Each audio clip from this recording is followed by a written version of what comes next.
Hey, thanks for being a patron. Welcome to the Patron Show. If you missed any of the previous episodes, there's a link down below. So I don't have very much in terms of news today, but I do have some interesting links of the week.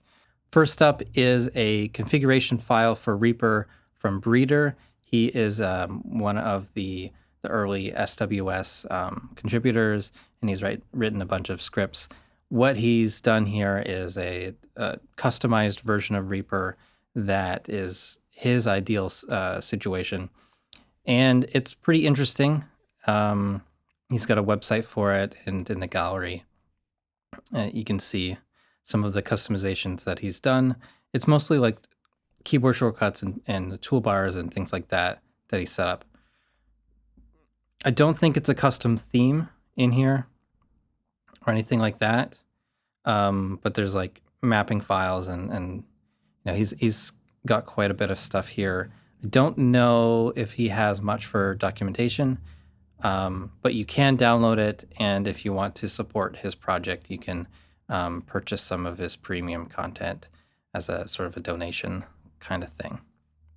I don't really have a lot of time to test out things like this, but if you want to try it out, definitely do it with a portable install because it's a complete configuration and there's a lot of moving parts. And if you have a working system, maybe don't overwrite your working system. Anyways, if you're interested in kind of a complete rework of all the default settings in REAPER, give this a try. It's something that I've wanted to do.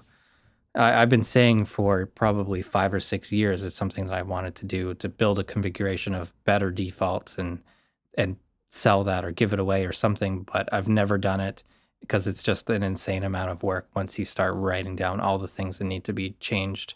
And then thinking about like, how would you do an install or how would you write the instructions? How would you document all those things? And so what he's done here is, I know it's a ton of work, and yeah, it's not an easy task. So check that out. Next up is a Gavin from the Slow-Mo guys, Rooster Teeth, Achievement Hunter, Let's Play channel. For his work with Slow-Mo guys, he records a ton of footage, or the Phantom camera that he records to. It records massive files, and there's a picture, a screenshot at the beginning of his current setup for storage, I think right here. And since doing Planet Slow-Mo, I am absolutely at capacity. In the past, I've just been filling external drives. So a few years ago... And I probably wasn't recording audio for that, but, he's filling external drives pretty much for every shoot, an entire external hard drive like this for every single shoot.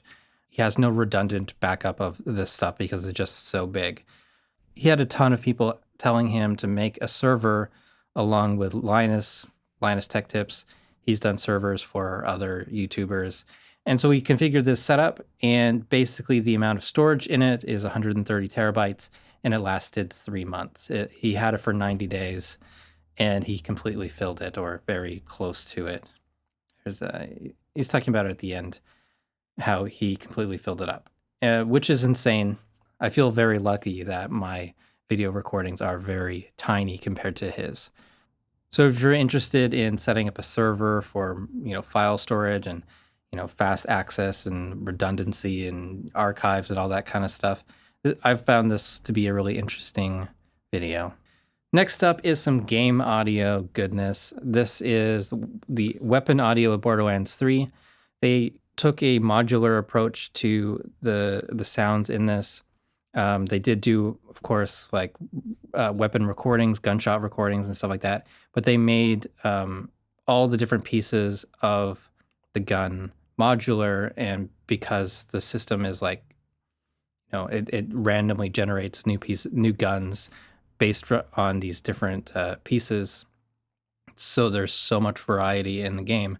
They have different sounds, and even the barrel has 3 different sounds that can be mixed kind of dynamically, and everything really works together. And so they have a short video here on how they achieved that. There's a little bit further on about the weapon recordings and how they're using MIDI for the timing of the guns. So very interesting video there. Just 10 minutes, but pretty cool stuff. And next is TAL U-No LX Synth. It's not a free plugin, but it's one that it's kind of been on my list for a really long time. Finally got around to buying it just this week. And it's a lot of fun. It's if you've used his original TAL U-No, the free version from a few years ago, actually maybe it's even 10 years old. It's a great synth. It sounds a lot like a Juno, and it's a lot of fun to play with. This is a more accurate emulation of the Juno 6, I guess it would be. It sounds great, and all of the functions are there of the original. Unfortunately, there's not a lot of like more modern functions. The original didn't have a mod wheel, so there's no mod wheel in this one, and I think that's kind of a shame. It is a really great plugin. I have been having a lot of fun with that one. I know that there's a lot of expansion or preset libraries available for it. I've just been having fun. I've been kind of building up a little song with using mostly this.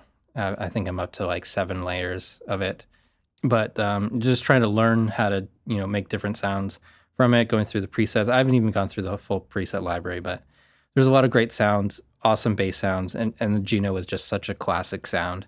You can't really go wrong with this one.